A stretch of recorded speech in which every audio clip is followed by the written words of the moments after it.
Sino man ang mahalal na Pangulo ay handa. Ang Philippine National Police o PNP at Armed Forces of the Philippines o AFP na makipagtulungan para sa kaayusan ng buong bansa. Ito ang balita ni Lea Ilagan. Nakahanda ang pamunuan ng Philippine National Police at Armed Forces of the Philippines na sundin at makipagtulungan sa magiging bagong Pangulo ng bansa. Ito'y kasunod na rin ang pangunguna ni Mayor Rodrigo Duterte sa partial at unofficial tally na ginagawa ng PPCRV. Ayon kay PNP Chief Police Director General Ricardo Marquez, anuman ang ipag-uutos ng magiging bagong presidente ng bansa, bilang Chief Executive ay malugod itong susundin ng PNP at AFP basta't naaayon sa batas. We'll follow the law. We will respect the will of the people.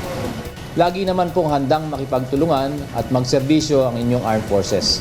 Naniniwala kami na lahat po ng mahahalal ay manunumpa po sila at ang saligang batas natin na nagiging batayan ng pamumuno ng Hindi naman naniniwala ang pamunuan ng PNP na magagamit ang ahensya sa mga extrajudicial killing upang labanan ang kriminalidad at droga sa bansa sa loob ng 3 hanggang 6 na buwan. He's a lawyer. He used to be a prosecutor. So we'd like to believe na he will, as president, walang ganung mangyayari.